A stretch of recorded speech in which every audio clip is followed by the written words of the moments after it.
সুলেমান ল্যাংটো কিন্তু একজন মাওলানা ছিল, কিন্তু যখন দেখছে এই মাওলানাগিরিতে কিছু নাই তখন ওইটা ছাইরা দিছে। ল্যাংটো ইয়া ঘুরলে কি মারফত করা হয়, আল্লাহরে পাওয়া যায়। মাওলানা সাহেব কয় এই এলাকার মধ্যে যারা বসবাস করে তারা কি মানুষ না? তখন এই বগলতলা উঁচা কইরা সুলেমান ল্যাংটা বলছিল যে এলাকায় যারা বসবাস করে তারা মানুষ না কি, আপনি একটু চাইয়া দেখেন তো। আইছি না, এটা আমনের ডরে না, এই যে কামুচান সাহেব আবার দরবারে আইছি, এই কাপড় পরে আইছি, নিলে বাসায় আমি ল্যাংটাই থাকি। বরিশালের মানুষ লঞ্চে উঠতে যায়, বিছনা লাইছা, রাত যখন গভীর হয়, মনে করেন পাশাপাশি তো বিছনাল আছে,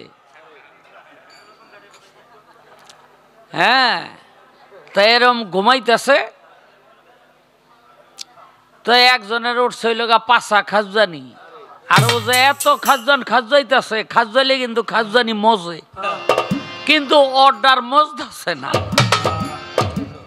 তো ও উঠছে, কিরে আমার খাজুয়ানি মজে না কেন? চাইয়া দেহে ও অন্যের পাশা খাজুয়াইতেছে। অহনে কয় ও মোর খোদা হেরফিন নেত্য কই, মোর জুইত লাগে না কা। এখানে তুই গুটি গাটি চিনস না, একটা তুই আর একটা খাজুয়াইতেছ, ঠিক আছে? হ্যালো, আজকে বড় বিপদ, কারণ প্রায় 37 বছর ধরে গান গাই, এই বিপদে পড়ি নাই।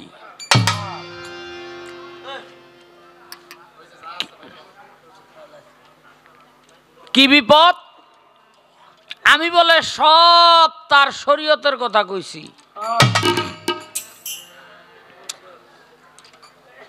হ্যাঁ, একটাও মারফতের কথা কই নাই। মানে ওই কতগুলি ক্যামেরা আছে তো, এডু কইয়া যদি ভাইরাল হইতারে,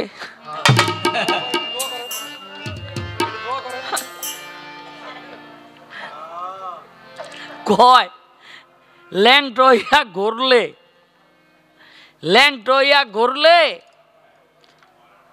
কি মারফত করা হয়, আল্লাহরে পাওয়া যায়। এজন্যই খালেকজন সাহেব বলছে ক্ষুদ্র জ্ঞানে যাবে কেনে, অনন্ত অসীমকে জানা।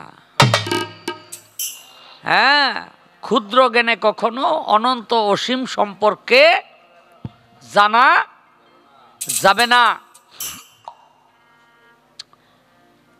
বাবা সুলেমান ল্যাংটা আপনারা সবাই জানেন, এই সুলেমান ল্যাংটা উলঙ্গ হইয়া ঘুরত নাকি? বাবা সুলেমান ল্যাংটা উলঙ্গ হইয়া ঘুরত। তো জৈনপুরী পিসাব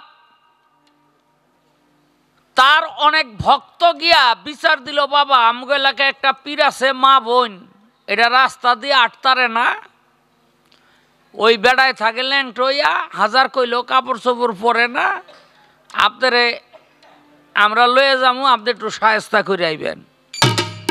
জৈনপুরী মাওলানা সাহেব কিন্তু অনেক বড় আল্লাহর ওলি ছিল, তো সে গেছে, গিয়া ভক্তবিন্দু পাঠাই দিছে, গিয়া কওগা আমার কথা আইতে। তো আপনারা অনেকেই জানেন না যে সুলেমান ল্যাংটো কিন্তু একজন মাওলানা ছিল, কিন্তু যখন দেখছে এই মাওলানাগিরিতে কিছু নাই তখন ওইটা ছাইরা দিছে। হ্যাঁ, আমার ওস্তাদ আবুল সরকার একটা গানের মধ্যে বলছে, মাওলানা রুমি বলে খোদার ভাব মিলে নাই মাওলানায়, কি বুঝিয়া ফাল ফালায় সরার কাজী বেটায়। আর কবি জালাল বলছে, সাইরা দিয়া মাওলানার বেশ, মাতাল বৈতাল সাজো আগে, মাওলার ভাব তরঙ্গে আসো আমার সঙ্গে, যদি কারো ভালো লাগে। এখন গিয়া যখন বলছে যে আজকে আপনার খবর আছে, চলেন, জৈনপুরি মাওলানা সাহেব ডাক দিছে, কয় আমার একটা গামছা আইনা দিত। ওই গামছাটারে পেঁচাইছে, পেঁচাইয়া জৈনপুরি মাওলানা সাহেবের কাছে গেছে। এখন ভক্তরা কয়, বাবা দেখছেন নি পাগলাই আজকা কি করছে? কয় কি করছে? কয় আজকে আপনার ডরে কাপড় পরে আইছে। এখন জৈনপুরি মাওলানা সাহেব কয়, কিরে পাগল, তুই ল্যাংটা থাকস, আজকে কাপড় পরছত কেন? তো সোলেমান ল্যাংটা কয়, মাওলানা সাহেব, কাপড় পরছি, মানুষের মেলে আইলে তো কাপড় পরতেই হয়।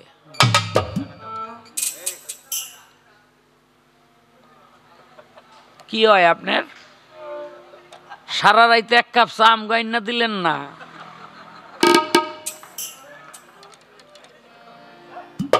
মহিলা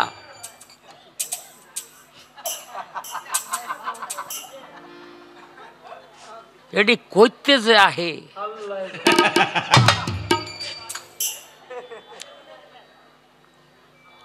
কি কইলাম রে? জৈনপুরি মাওলানা সাহেব কাপড় পরার কারণ জিজ্ঞেস করার পর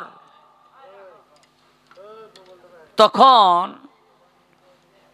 সোলেমান ল্যাংটা বলল, মানুষের সামনে আসলে কাপড় পরে আসতে হয়। মাওলানা সাহেব কয়, এই এলাকার মধ্যে যারা বসবাস করে তারা কি মানুষ না? তখন এই বগলতলা উঁচা কইরা সোলেমান ল্যাংটা বলছিল যে এলাকায় যারা বসবাস করে তারা মানুষ না কি? আপনি একটু চাইয়া দেখেন তো। তাকাইয়া দেখে সব গরু ছাগল, ওর মাঝখানে একটা মানুষ। এখন মাওলানা সাহেব কয়, কিরে এই সব তো গরু ছাগল, ওই মানুষটাকে কয় দিল আপনি? আর বাকিগুলি হইল সব গরু ছাগল। গরু ছাগলের সামনে কাপড় পরলেই কি আর না পরলেই কি? আজকে যে আমি কাপড় পরে আইছি না, এটা আমনের ডরে না। এই যে কামুচান সাহেব আবার দরবারে আইছি, এই কাপড় পরে আইছি, নিলে বাসায় আমি ল্যাংটাই থাকি।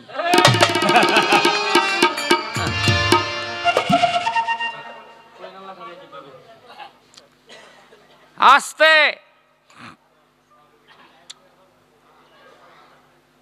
কয়, পীর ধরা এটা শরীয়ত, তো আপনারটা কই? হ্যাঁ, পীর ধরা শরীয়ত। এই সমাজের মধ্যে আমরা দেখি এক শ্রেণীর মানুষ আছে যারা বলে, রোজা করলাম, নামাজ পড়লাম, হজ করলাম, জাকাত দিলাম, মইরা গেলাম, জান্নাতে গেলাম। আছে না নাই? তারা পীর ধরছে। পীর ধরা যদি শরীয়ত হয়, তাইলে আপনার দলের লোক এই শরীয়তটা মানে না কেন? কথা ঠিক কিনা সাগর চান? ঠিক কিনা? হ্যাঁ, এই সমাজে নামাজ পড়ে, রোজা করে, হজ করে, জাকাত করে, পীর ধরে না? আছে না নাই? সারা বাংলাদেশের মধ্যে আছে না নাই? আছে। যদি এটা শরীয়ত হয়, তাহলে আপনারাই তো আপনাকে আইন মানেন না। এর কি কয়? এদি বাকি এলাকায় নগদালারে ধমকায়। কোন জামানায় ইয়া বললাম, চোরে দি চকিদার দৌড়াইতেছে।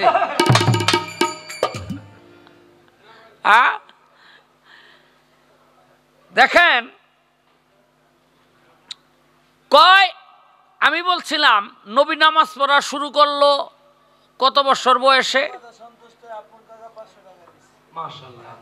আমার কথায় সন্তুষ্ট ইয়া আপন ভাই আমাকে 500 টাকা দিয়েছেন বকশিস। রাখবে না, এই আপন কিন্তু এর নামই আপন। আপনার আবার মনে করেন না আমগো আপন, মানে এর নামই আপন। আমগো কাজল দয়ান সাহেবের সাথে এক ঢুলি ঢোল বাজায়, ওর নাম ওই ফাজিল, বুঝলেন নি? ওর নাম ওই ফাজিল, ওই যে বাঞ্ছারামপুর বাড়ি, তো এখন আমরা কই দেখ তোরে ফাজিল কইলে মানুষে মনে করে যে তোরে আমরা বক্তাছি, তোর নাম আমরা ফজল কমু। কিন্তু ওর ফজল নামে আরেকটা ভাই আছে, ওরা বেকি ঢোল বাজায়, আমরা জোর করে ওরে ফজল বানাইছি, কিন্তু হইলো ফাজিল। তাহলে এই লোকে আপন নামই আপন, মা বাবায় আদর করে রাখছে, ওই হিসাবে আমরা আপন আপন করি, আসলে আমগো আপন না, বুঝলেন নি? 500 টাকা দিছে, আলহামদুলিল্লাহ। তো আল্লাহর রসুল কত বছর বয়সে নামাজ পড়া শুরু করলেন? কয় ইব্রাহিম নবীর সময় নামাজ আসিল, ইসমাইলের সময় নামাজ আসিল, দাউদের সময় নামাজ আসিল, ঈসা নবীর সময় নামাজ আসিল। আমি আসিল তো আসিল না যেটাকে আমি না করছি 2 ওয়াক্ত 2 রাকাত, মাফ করবেন 2 ওয়াক্ত না 2 রাকাত, এটা তারা আদায় করত। এখন নবী কি ওই তাদের 2 রাকাত আদায় করে? যদি তাদের 2 রাকাত আদায় করে, নবী তো ঈসা নবীরটা পড়লে ঈসা নবীর উম্মত হয়, দাউদেরটা পড়লে দাউদের উম্মত হয়, ইসমাইলেরটা পড়লে ইসমাইলের উম্মত হয়, ইব্রাহিমেরটা পড়লে ইব্রাহিমের উম্মত হয়। কথা ঠিক কিনা? যদি তাদের নামাজই নবী পড়া থাকে, তাহলে নবীর নামাজ কই?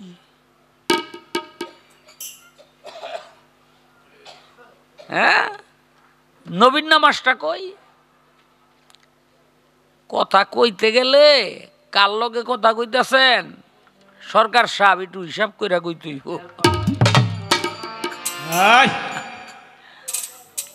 এইবার আসেন, এই কয় নবী যা করছে আমরা তা করব কেন? মানে নবী নামাজ পড়া শুরু করলো 40 বছর 8 মাস 6 দিন বয়সে তিনি নবুয়তি পাইলেন। এর আগে কিন্তু তিনি নবুয়তি পান নাই এবং নামাজ পড়া শুরু করলেন তার উপরে।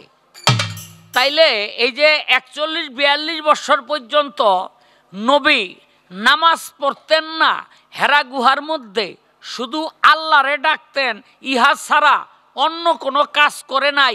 এটাই ছিল এলমে মারফতের ধ্যান। এটা কিভাবে ডাকা? শুধু ধ্যান করা, ধ্যান। ধ্যানে দিদার ধুমদে ফকির, কথা বটে মন্দ নাই। হ্যাঁ, বুঝলেন নি? সরকার সাহেব নবী হলো মাবুদের ধ্যান করতেন। এই যে 41-42 বছরে এসে নামাজ পড়লেন, নামাজ শুরু করলেন, নবীর নামাজের কোনো দরকার ছিল না, তারপরও তিনি পড়লেন। কেন পড়লেন? আপনাদের মতো কিছু মানুষের জন্য তিনি পইরা বুঝাই দিলেন যে তোরা তো আর আমার মতো হইতে পারবি না, তোরা তো তোগো মতোই থাকবি, এডুও যদি পালন করস আমি কইতে পারুম আল্লাহ আপনার বান্দা আমার উম্মত। বুঝলেন নি? আপনার বান্দা আমার উম্মত। ওই যে একটা মামলা আছে, মামলার নাম রইল 7 ধারা।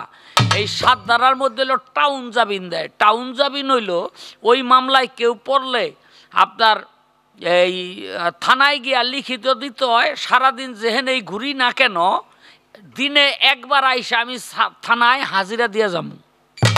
আছে না নাই? মামলায় কেউ পড়ছেন?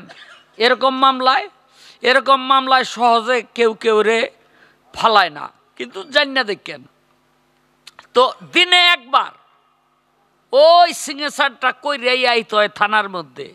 বুঝলেন নি? তারা কারা? যারা এই মামলার আসামি। আপনারা দিনে 5 বার গিয়া এই যে হাজিরাটা দেন, এটা হলো আসামির মতো। বুঝলেন নি? মনে করেন 5-7 35 ধারা, 7 ধারায় একবার আর 35 ধারা এলো 5 বার। এডি আপনারা বুঝবেন না, খামাখা এ হালুর মাথা লইয়া কি লেগা মনে করেন পাথরের মধ্যে মাথা ডুয়াইতেছেন। এই সরকার সাহেব, মসজিদে নববীতে মানুষ নামাজ পড়তো, মসজিদে নববীতে মানুষ নামাজ পড়তো, আর মসজিদের নববীর বারান্দার মধ্যে একদল মানুষ কার মাথা, কার পাও, কার পাছা, কার কি কোনো খেয়াল নাই, কেউ মেউ কেউ মেউ কেউ মেউ কেউ মেউ করতেই থাকতো নামাজের সময়েও। নামাজের যখন মুসল্লিরা নামাজ পড়তো তখনই কেউ মেউ করতে থাকতো। তো মুসল্লিরা গিয়া রাসুলের কাছে বিচার দিল, ইয়া রাসূলুল্লাহ, আমরা পড়ি নামাজ সূরা কেরাত ব্যাগ ভুল্লা যাই। কয় কেন? কয় ওই যে বারিন্দার মধ্যে যে কেউ মেউ করে অগলাইগা।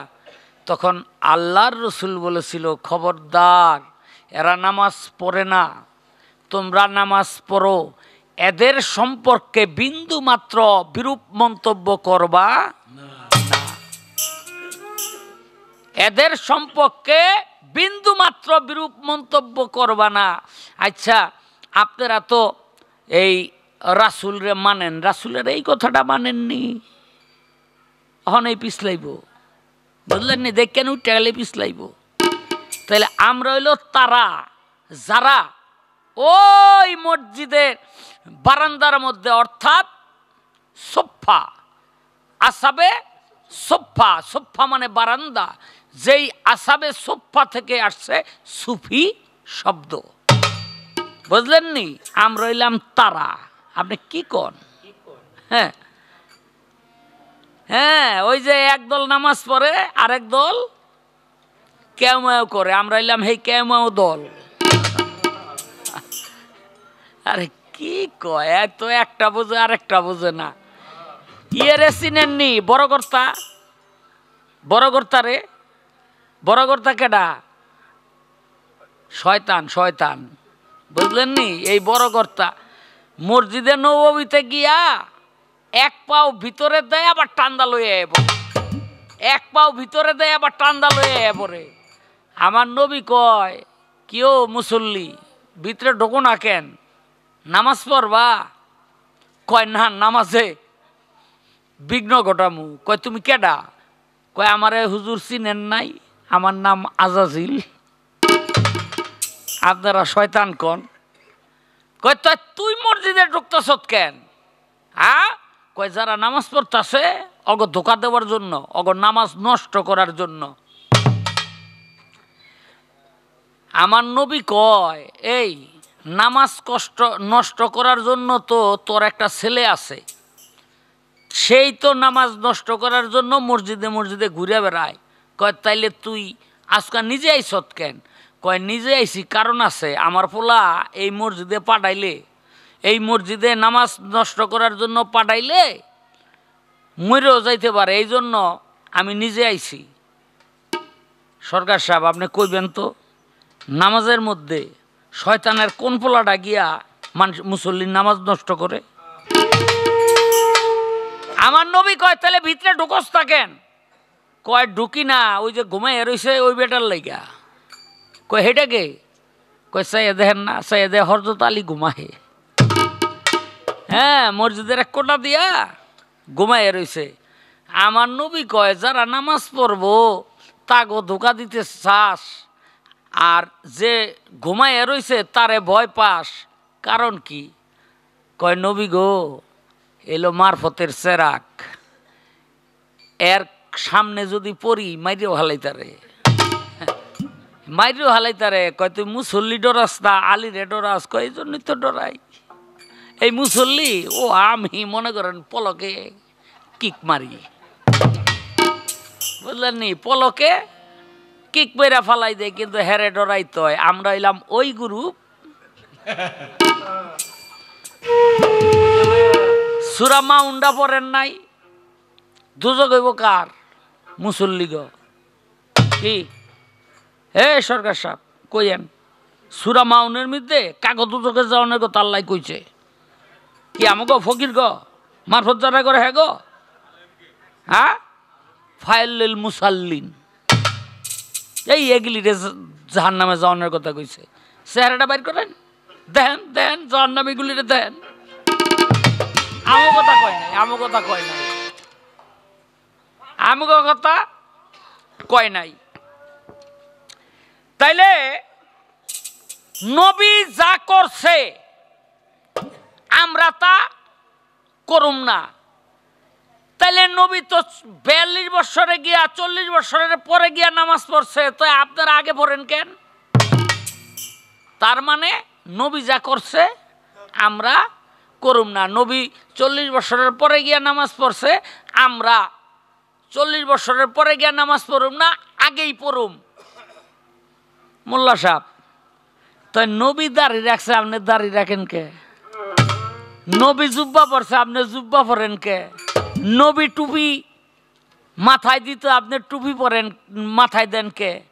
নবী এই অধিক বিবাহ করছে, আপনারা অধিক বিবাহ করেন কে? নবী খাবার খাওয়ার পর একটু মিষ্টান্ন খাইছে, সেইটা তো ঠিকই খাইতে পারেন, করেন কে?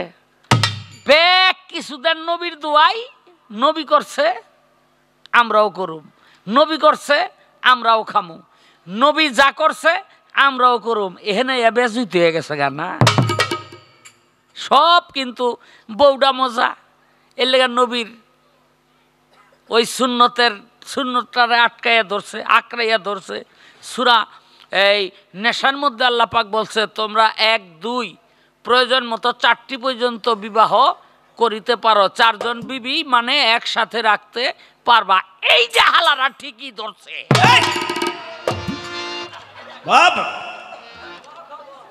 বুঝলেন নি? এইটা ঠিকই ধরছে, কারণ মুস্তায়ার গায়ে দেখি আমার বিবি, একজনে কয় আমি মেয়ে বিবাহ দিয়েছি, জামাইয়ের সাথে আগেই কথাবার্তা বলে নিয়েছি, তুমি অধিক বিবাহ করিবা। চিন্তা করেন, তাইলে ওর লেগে জুইত হয়। আরে আমরা হইলো বিবি পরিত্যাগ করার পার্টি, আর হেরাইলো বেশি করে ধরার পার্টি, বুঝলেন নি? আস্তে এই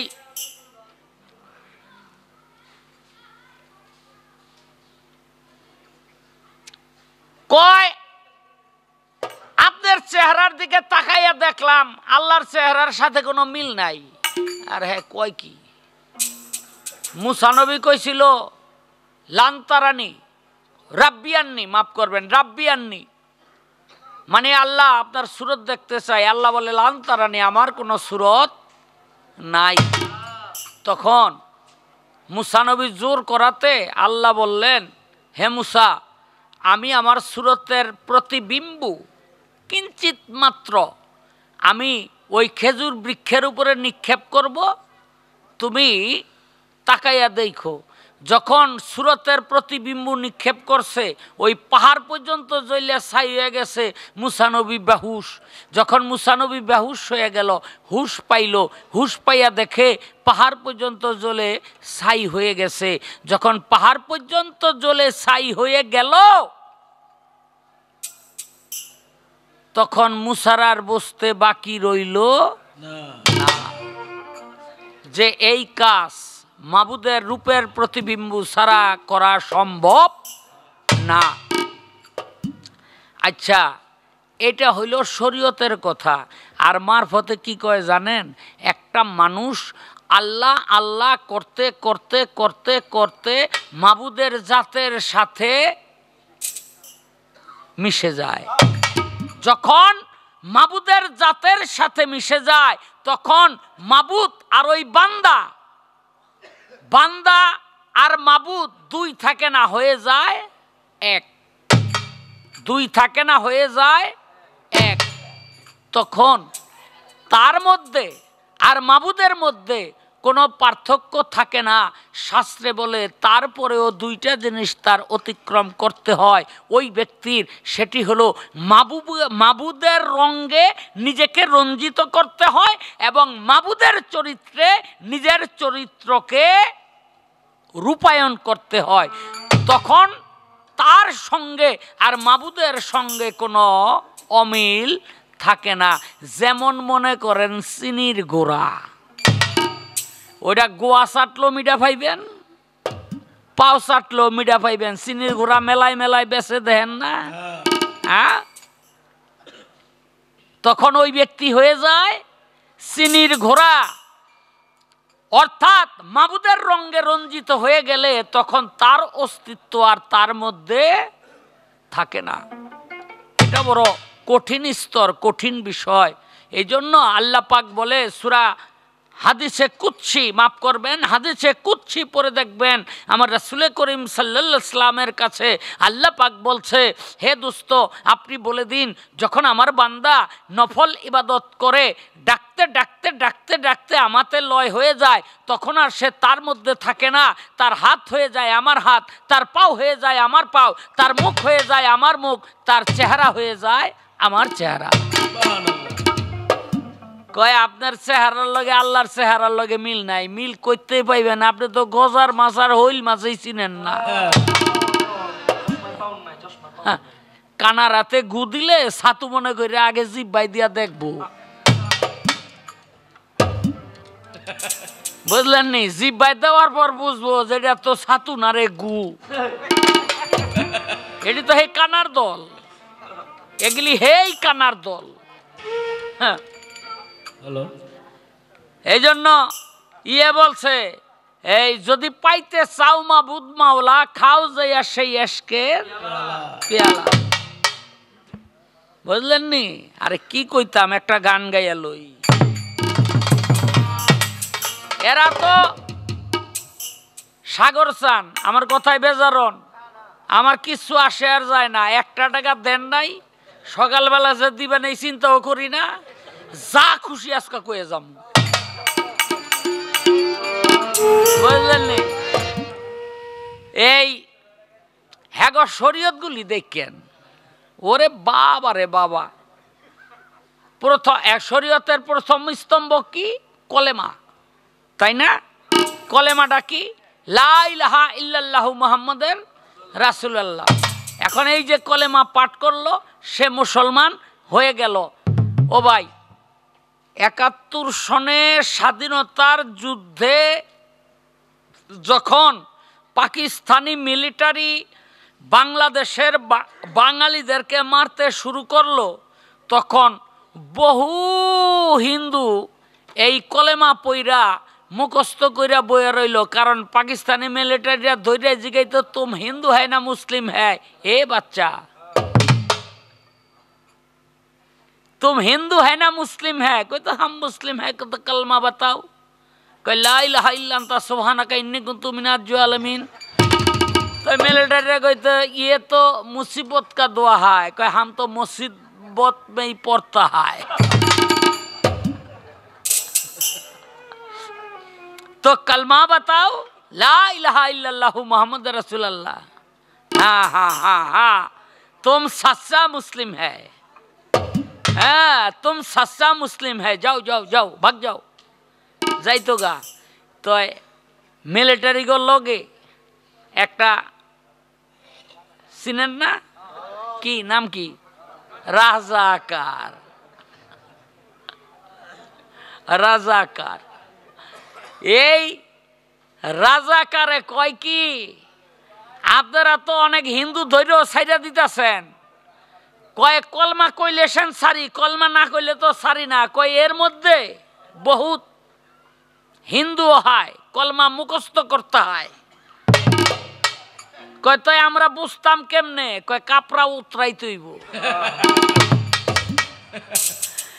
কয় কাপড়া उतरानो का बाद, कोई उतरानो का बाद देखता है वो फूल आता है ना हाफ आता है।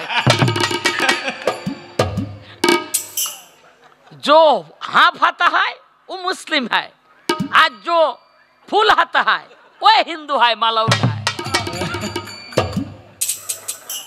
বুঝলেন নি? স্বাধীনতা যুদ্ধ গেছে, কি করছে? স্বাধীনতা যুদ্ধের পর দেশ যখন স্বাধীন হয়ে গেছে, যারা ওই কলেমা বইরা জীবন বাঁচাইছে, তারা কি করছে? আবার মূর্তি পূজা। কি না মিছা কইলাম নাকি? মিছা কইলাম? হ্যাঁ, আবার শুরু করে দিছে। এই যে আবার শুরু করে দিল, এরা যে কলেমা পড়ছে, তাইলে এরা কি মুসলমান হইছে? কলেমা পড়লেই মুসলমান হয় না। সরকার সাহেব, এই কথাটা বলার কারণ হইল আপনারা যেই শরীয়ত লইয়া ফালাইতেছেন, আপনাকে খালি ফালাফালি ইশার, কামের বেলায় ঠন ঠনাঠন ঘন্টা। কারণ ওই পড়ার মধ্যে কোনো ফজিলত নাই, পড়ার মধ্যে কোনো ফজিলত নাই। ফজিলত হইল আমলের মধ্যে। আমল কোথায় লুকায়িত আছে? একটা গান আমি গাই।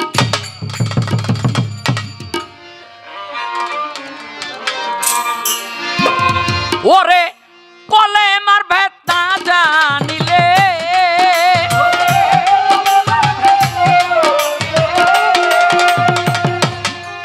ওরে কলেমার ভেদ না জানিলে বৃথা পরাশার। কলেমা পড়িলে হাজার, কলেমা পড়িলে হাজার, তবু বান্দা হবে গুনাহগার। হাদিসে এলো সমাচার, কলেমা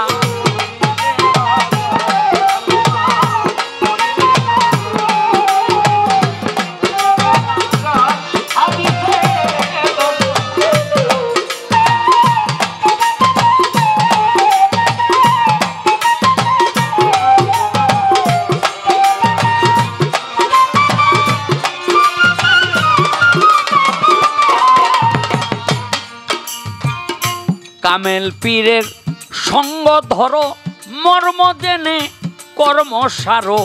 কলেমাকে সাবেত করো বিস্তারিত তার।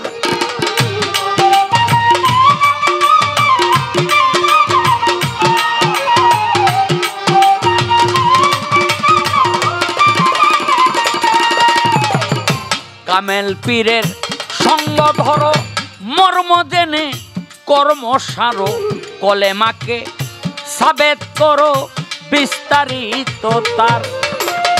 কলেমা সাবেত হইলে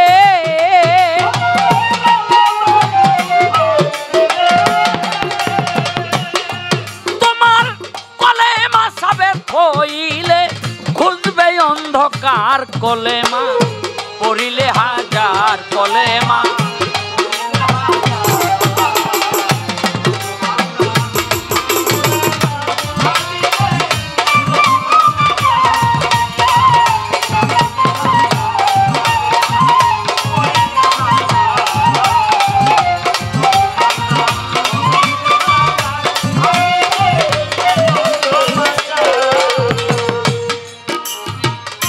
লা শব্দেলা শরিক ধরো, ইলা হাতে বাতাল ধরো। ইল্লাতে এশকের আগুন জ্বালাবো নিবার।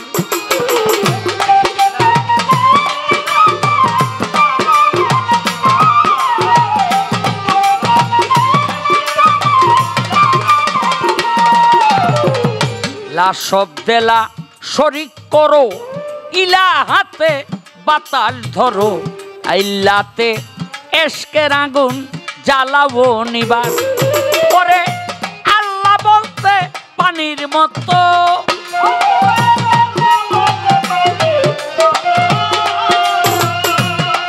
কিরে আল্লাহ বলতে পানির মতো স্বভাবটাই তোমার। কলেমা পড়িলে হাজার, কলেমা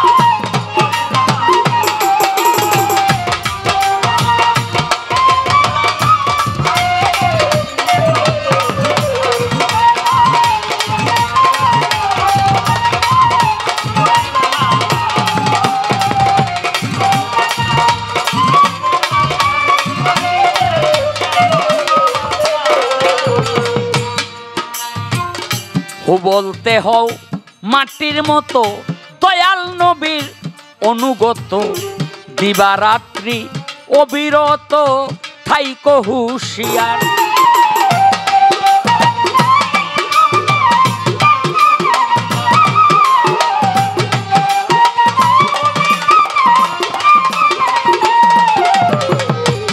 বলতে হও মাটির মতো, দয়াল নবীর অনুগত।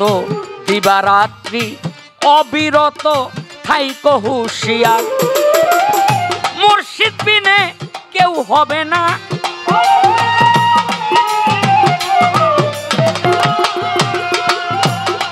তোমার মুর্শিদ বিনে কেউ হবে না। পারের কর্ণধার, কলেমা পড়িলে হাজার।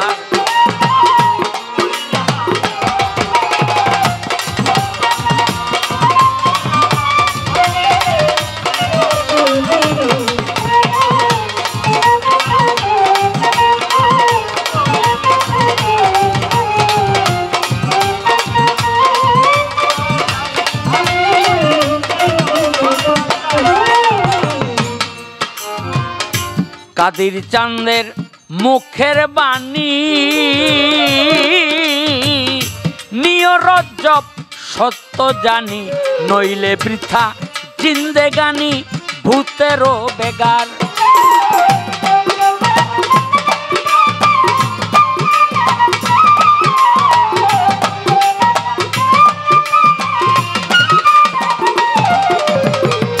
কাদির চাঁদের মুখের বাণী নিয় রজ্জব সত্য জানি নইলে বৃথা জিন্দেগানি ভূতেরও বেগার। জানলে কলেমার ভেদ বিষয়বস্তু